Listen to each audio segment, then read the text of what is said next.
past mistakes are meant to guide you, not define you. When young men make some mistakes, when certain young men make some mistakes, we seem to almost obsess over them and relish about how our lives would have been right now if we didn't make that mistake. If we just studied harder a few years ago, imagine where we'd be right now. If we chose a different pathway in our career or relationships, different decisions, imagine where we would have ended up right now. I want you to think right now, if you've been thinking about this mistake and you've been actually getting a little bit upset over it, is it actually helpful for us to fixate on some mistakes that we previously made that we know we can't change? And sure, we want to know for the future what to do differently, but is obsessing over it actually helping us? Should we not, in a very practical, rational, masculine way, set a new rule or principle or learning lesson for us and then just move on with our lives? Because right now, you're emotionally tied to the situation that went by, aren't you? Whatever it is for you, you're thinking about the girl that you messed up with, or you're thinking about how you messed up with your studies, or whatever it is, you're thinking about that right now, and you're so emotionally invested into this without thinking, okay, how do I actually utilize this to improve my life? Because we know we can't,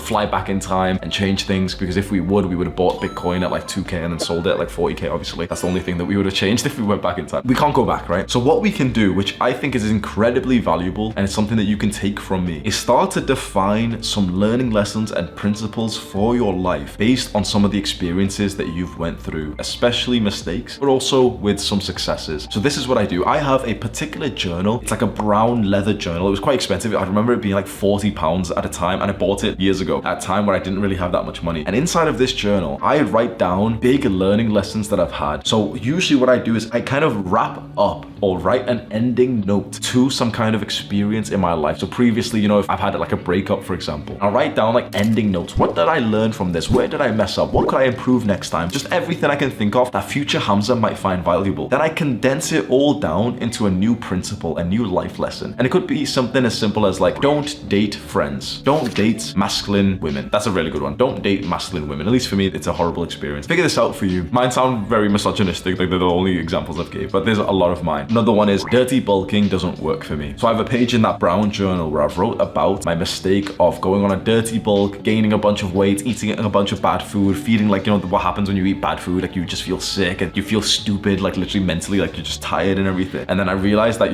dirty bulking can be effective for some people, but not for me. My performance in the gym didn't go up. It actually went down every time I ate bad food. I gained a bunch of fat, stopped liking myself. And so I made like a page, okay, noting this. Dirty bulking, eating bad food doesn't actually give me any kind of performance increase in the gym, which is common sense. Of course it is, right? So eating sugar or, pancakes or something, it's common sense that that's like, yeah, it's not going to help you in the gym. There's this culture online of people saying that, yeah, you can eat whatever you want. A carb is a carb. If you eat 100 grams of sugar before a workout, then that's going to give you the same performance as 100 grams of rice. Like, obviously not. I tried it for myself. I'm thinking, I really want to gain weight, and it's hard for me to gain weight. I need to bulk on about 4,000 calories. It was hard for me to gain weight. And so I started to eat a bit more dirtier and dirtier and dirtier. And eventually started to realize that my strength in the gym, my performance, my athleticism was actually going down. And as soon as I switched over to more healthy eating, everything's going back up again. And then another thing related to fitness is my body fat levels. I journaled on a separate, big journal or a Notion about what body fat percentage I feel good at. And in the last few months, I did a pretty big bulk. I bulked for most of 2022, literally for most of the year. And I got to about 20% body fat. And I started to, feel really bad. Like I just didn't feel athletic. I didn't like how I looked. In some good pictures and videos where I'm flexing, I look pretty good. But just day to day, I just didn't really like how I looked. I didn't like how I felt. I didn't like just my stomach bulging out of my shirt a little bit. I wasn't like fat at all. Certainly didn't bulk up to the levels that some other people do. But at least for me, that was kind of abnormal. I was writing about all this, then I had like a new learning lesson to put into the brown journal where I said, okay, here is the body fat percentage that I should probably stay at for the rest of my life. And it's roughly 10 to 15%, which again, it's like, that's kind of common sense. That's what most people would say. But it's like, it's important for you to develop these principles and learning lessons for yourself.